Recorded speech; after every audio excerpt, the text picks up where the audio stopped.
Hi, my name is Jess Thomas, and I am going to share my personal testimony from victim to victorious. As early as I could remember, when I was a little girl, I loved God and loved going to church, and but I didn't get the Holy Spirit. I thought I was saved, but I really wasn't until later on in life. Growing up, I later got disconnected in church, um, and I started just like going through the world kind of by myself. And I end up falling into a very deep depression at an early age. And so I remember being suicidal as early as 8 years old.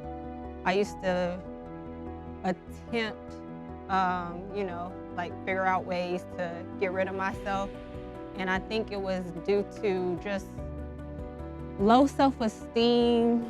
I really didn't see my purpose or my worth at an early age. And I don't think this was true, but I grew up with the impression that nobody wanted me around.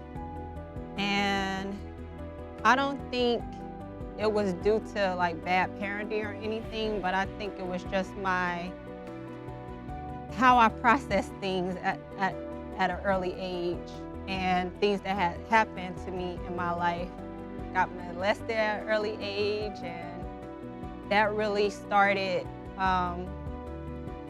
diminishing my worth in my head. I also grew up with a depressed mom that was going through her own journey in depression. I didn't really get that relationship until later on in life. So I think just watching that and having the molestation and things like that happen to me is what caused the depression. At early ages, I used to attempt suicide. I used to try to like drink bleach, and then I used to always feel like I was a failure because I could never go through with whatever I planned. So most of my childhood memories, even though, to most people I would have a normal childhood, but to me, I was always depressed and down.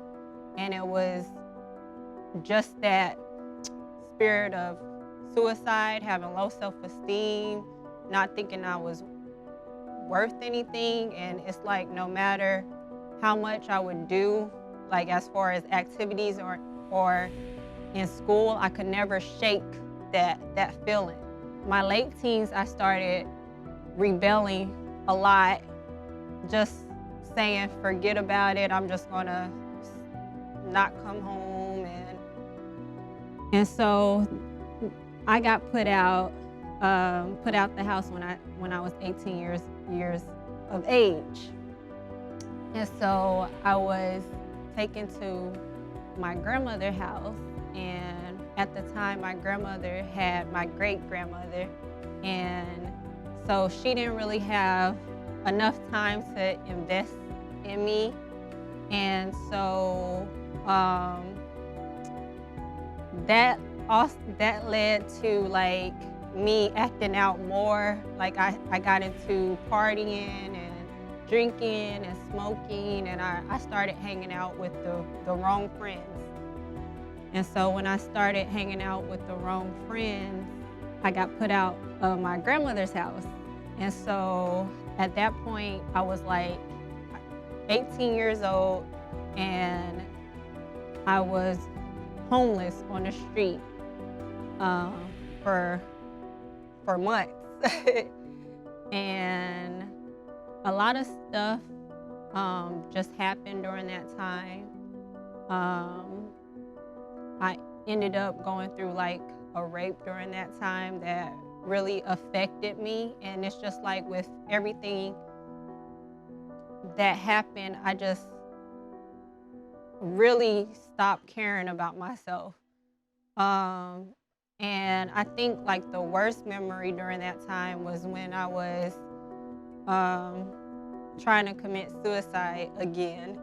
And I was standing at a bridge just saying, like, Lord, just give me the strength to jump over this bridge because I don't want to be here anymore. And so I remember calling my dad in Tennessee and asking him if I could stay with him. And, you know, he came up with some excuse. I don't judge him for it, but he didn't want me to come with him. And so I ended up calling my grandmother, and my grandmother ended up letting me come stay with her. And so I ended up going from St. Louis and moving to Tennessee. At this time, I was 19 when I moved. And at Tennessee, I was able to start a new life for the most part, but it was still some bad habits that followed me. I was still, you know, partying, drinking, smoking, and dealing with the wrong guys. And I believe now, looking back on it, it was just my way of coping, but it led to destructive situations. And so even though I wasn't homeless, but I was still going through like just bad, abusive relationships, not only with boyfriends, but with, like, my girlfriends was not good girlfriends. They were the type of girlfriends that would set you up. And when I say girlfriends, I mean like friends, like girls that's friends. But it was very rough during that time period. And it was a lot of things that I did to cope that wasn't right. Like, I relied on alcohol, you know, I relied on weed, and I relied on sex to just like push me through, to get me through that time, because I didn't want to think about everything that happened. And I think I was just so hurt. And because I didn't slow down and deal with that, and at that time I was blaming everybody else in my mind too, that I didn't see how destructive that my own self was, and the mindsets that I had, and that I was in some ways sabotaging my own life. I fought real hard to get in school, and I couldn't get in school during this time, and it was very sad for me that I couldn't get into school.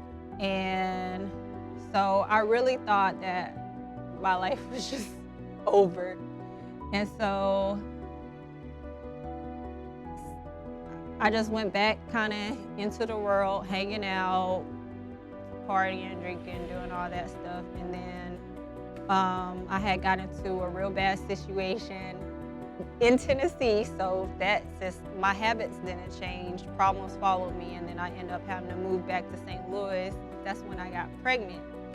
And that stopped everything in my book when I got pregnant, because I realized that I really needed to build a foundation for my child, like that I couldn't bring her into an atmosphere that was going to be hectic. And I knew that I didn't want me to be around, but I couldn't pass this destructiveness on to a child.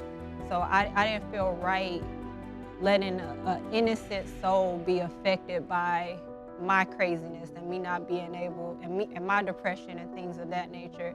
And so I got back into church, got real close to my parents again, and that is when I finally received the Holy Spirit, when I was in church. And that changed everything.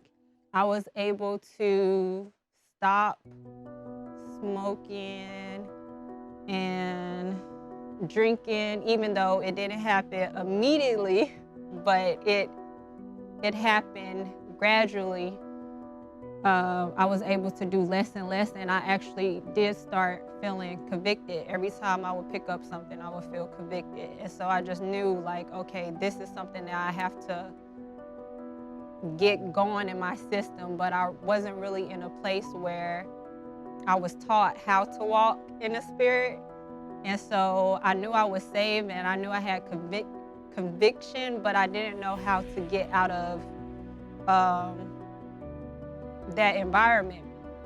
I end up backsliding early in my saved life and ended up going back to, certain habits, and it led to me getting abused in a relationship. That happened, and he, put his hands on me, and this was at the time like a boyfriend. And so then I decided to run from him and go back to Tennessee. I was still backsliding and in a destructive place, and so I ended up getting pregnant again, and it ended up being with another abusive person. So because my mind didn't change completely, I ended up with in another abusive situation, and this time a child or children was involved. And so it was very hard to get out of it.